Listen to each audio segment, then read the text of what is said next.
And just like everybody else, that car's about falling. Love this town. It's no, you know, okay, I think I just got cut off there, but Toyota town. I don't know exactly where it cut me off, but I love this town. It is not Federal Dam, Minnesota. That's where my heart is. Leech Lake, Minnesota. But after Toyota came, just like and other businesses that followed Toyota that are somehow related to the manufacturer of those vehicles, it's good. Property values rose, rent rose, everything rose in price.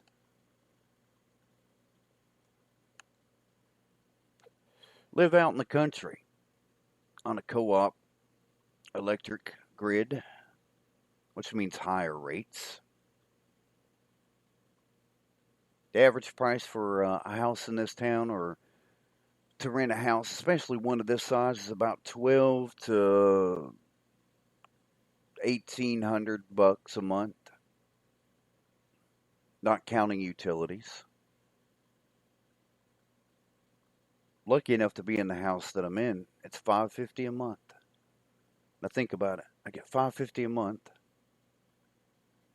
2 or 300 in electric. There's my check gone already. Don't get food stamps or anything like that. And the government is hounding me over the fact that I won $2,500. Yet, how many trillions did the Pentagon just lose? Hillary Clinton charging 225,000 for one speech, and this is okay with the world. Now, granted, I'm not an idiot. I know how lucky I am. I don't have to go to a third world country to see how they live. If you want to see that, go to Pine Ridge, South Dakota. Go to different places on any Native American reservation. I even have terms with Native American because they were not Native Americans. They were Native people. They're indigenous, the first people. American Indians, they were never from India.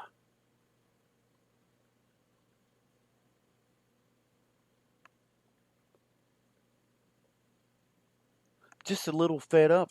And I know you are too, and that's the problem. People keep telling us this bullshit that your vote counts. What the hell would happen if everybody just didn't fucking vote? We need to boycott this system. We need to boycott this damn election.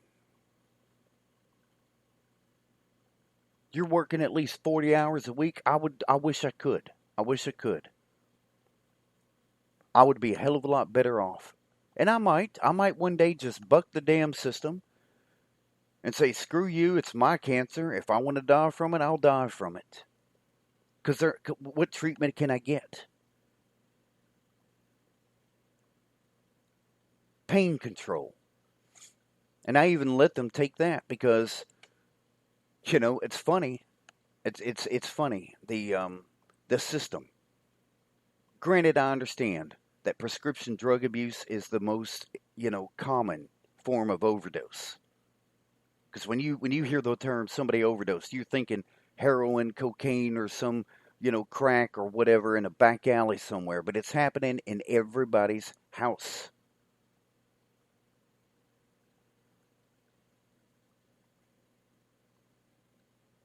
So I got feeling better because they did. They gave me some better pain control. Not anything major. Got feeling better. Actually went camping 2 or 3 days down in Red River Gorge. If you want to know heaven on earth, come to Kentucky and go to Red River Gorge. That, my friends, is a most magical place. And you can take that on any level. This place is violate so many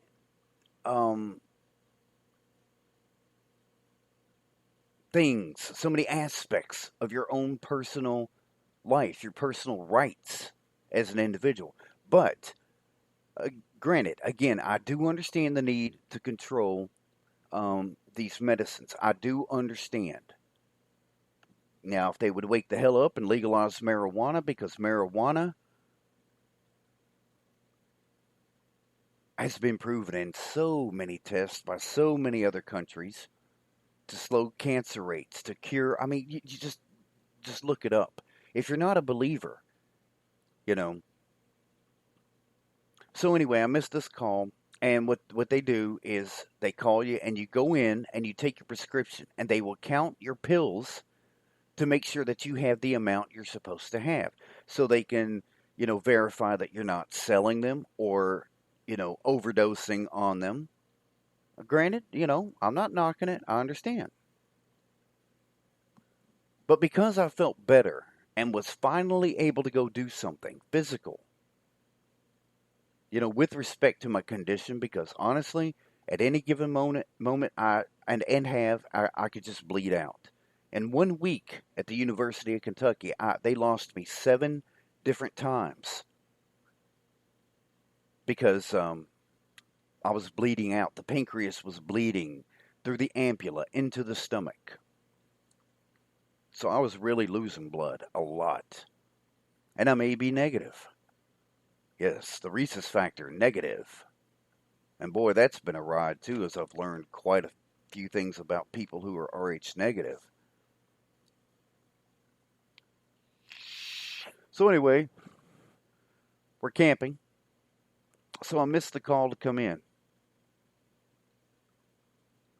And then I go back at my next scheduled appointment. Oh, we can't fill your prescription. I'm like, why the hell not? Well, you missed this call about the pill count. Of course, I got a little upset, because I needed pain control or something, to help me deal with this. Now, being poor, very, very poor, being on, the local government insurance, I realized quickly that I'm just a cog in the machine. Because the doctor, Baptist Health, is where I went in Winchester. Doctor over there, her name's Cammy. You want to talk about an idiot? This woman is an idiot.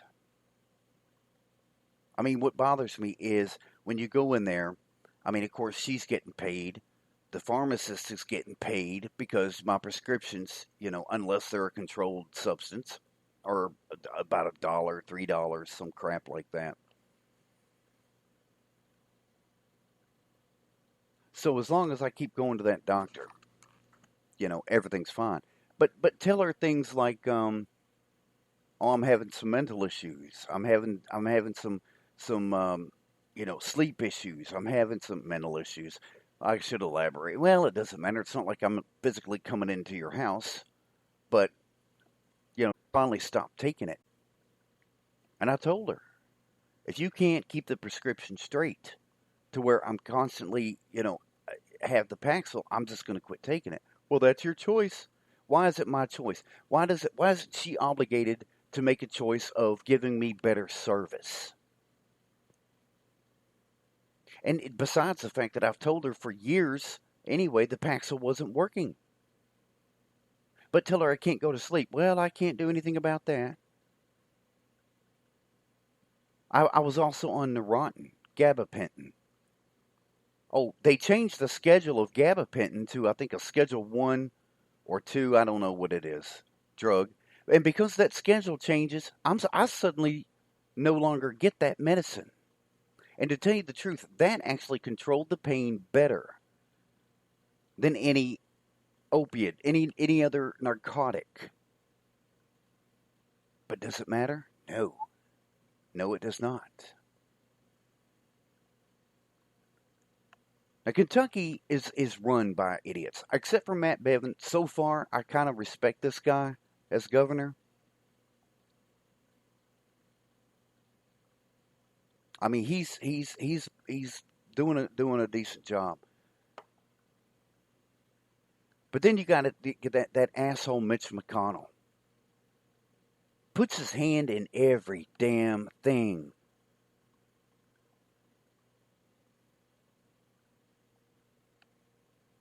So when you go to the ER, you go to the, because like I said, it's a random bleed that I can have, and it is immense pain. The actual diagnosis is chronic acute pancreatitis. That's the side effect of these lesions that I have.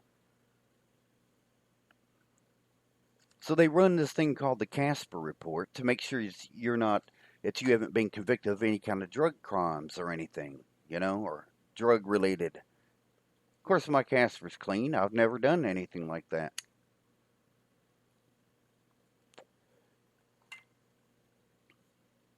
But you got idiots like Mitch McConnell, idiots like Hillary Clinton, Donald Trump. If I had $111 million, I wouldn't give a shit about running for president. If I had $3 billion or 3.4 or 9, like I said, Trump's pompous ass thinks he's 10 plus billion. Why would I want to run for president? Believe me, I could have right now. I could have $200,000, and I guarantee you, I know how to be set for the rest of my life on that. I mean, I'm 44. I'm not living forever, so to speak. I could be absolutely set the rest of my life. I have a very simple plan. Very simple. Nomadic. Connections and friends all over this country. Places to go. More than one reservation. Family and friends. They say, yeah, you roll up here, you hitch up.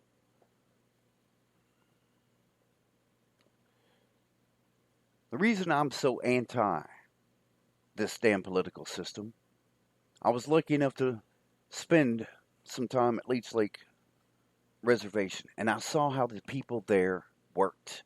I saw how they lived. Now, believe me, it's not easy by any means. They've obviously had to go through hell. But they care. They care about you.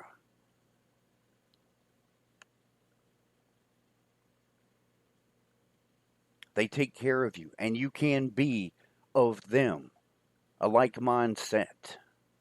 Because this white system is bullshit. I mean, if any of you know me, if you listen, you know my skin's white.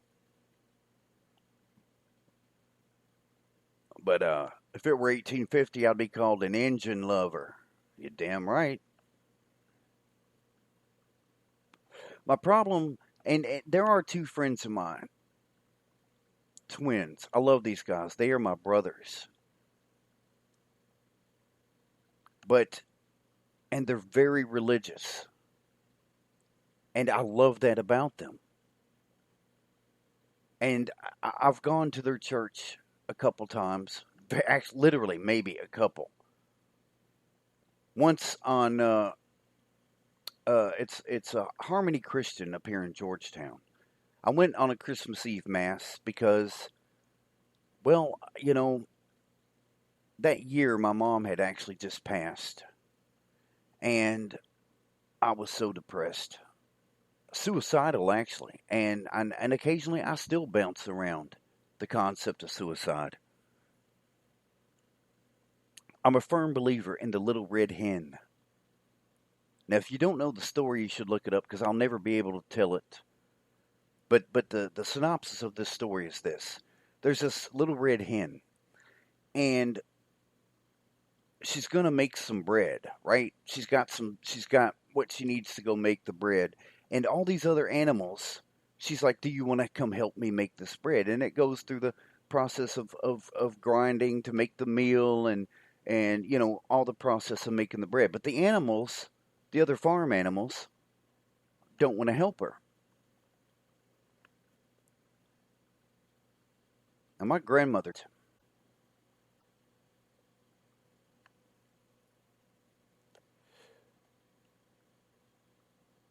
So, yeah, I had to wait there because every time I'm on a very, very slow connection.